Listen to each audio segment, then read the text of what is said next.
Where does ministry begin? Next on the Metal Pulpit.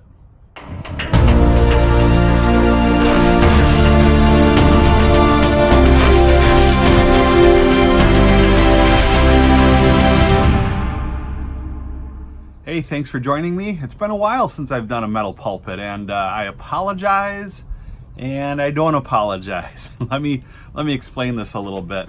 You see, the last few months have been busy. They haven't been bad, but they've been busy. Those of you that have been watching my videos for some time understand that I'm a pastor of a church, a brick and mortar church, and so one of the things I drive home a lot in my message is that ministry has to start in the home. Okay, let me explain that a little bit.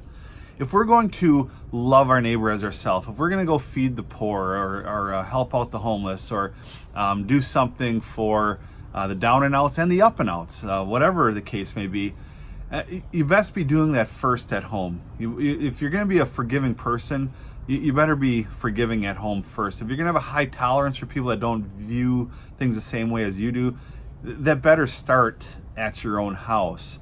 You see, in the book of Joshua, he actually states, "As for me and my house, we will serve the Lord."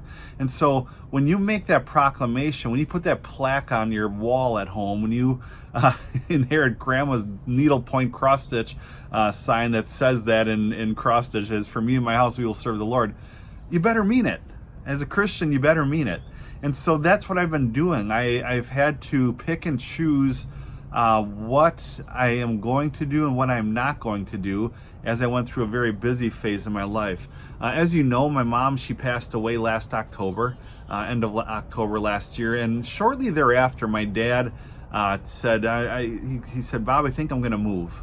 And we weren't sure where he was going to move. You see, we all grew up in Milwaukee, Wisconsin, here in the United States, and that's been home to me for that was probably 31 years that was my home. And now Dad didn't have his wife anymore. My mom passed away, and he decided to make a move. And so he decided to make a move 2 hours north up to where I live, and my brother lives about 5 miles down the road as well.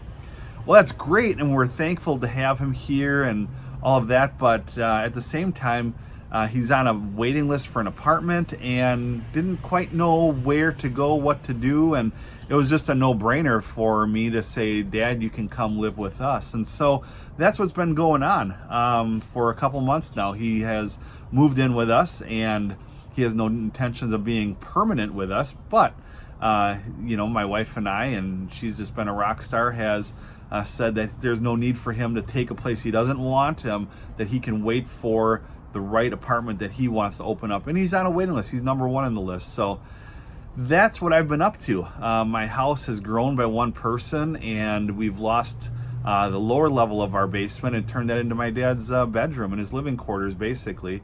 And why did we do that? It's because ministry has to start in the home.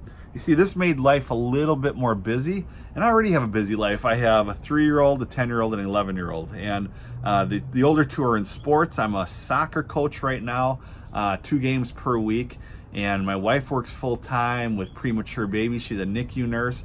I pastor a church here in town, and you get it, life's busy. So it's important for us that when we start getting busy, that we save ourselves, number one, for ourselves. We got to take care of ourselves, but also for our family. And so that's what I did. I started cutting out a few things here and there that I just didn't want to do. Not that I thought they were bad, but didn't see them as a priority on my list to get done each week. And unfortunately, that was the videos for here on Sanctuary. No, I am happy to say that things have settled down.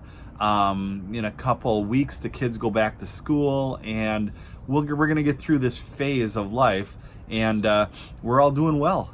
In fact, I'm finding myself to have a little bit more time now that Dad I've helped him set up all of his banking stuff, his new telephone number, and just helping him navigate the city. And so, time is coming back to me here and there. And one of the first things I wanted to add were these videos, because you guys are awesome and you show a lot of support. So, I guess that's my takeaway. It's an explanation of where I've been, but my takeaway for you is, if you're volunteering, Red Cross, Salvation Army, a non-for-profit, a church, maybe you're on staff at a church, maybe you're part-time at a church, whatever the case may be, that's great, but is it starting in your home? For me, it has to be. And quite honestly, my family, my dad, my kids, my wife, they come first. Number one is God. That's a give me. But my family comes first, and then everything else. So there's a challenge for you. Take a look at yourself, and say, I wonder if ministry is starting in my home. Am I gung-ho about doing this out there? Or am I willing to say it starts here? Because you know what? My kids are going to be with me way longer than the people at the church. My wife is going to be with me way longer, and a happy home makes for a great day. So thanks for joining me. Shoot me your questions, your comments, PastorBobAdams@gmail.com, and I look forward to being with you again next week.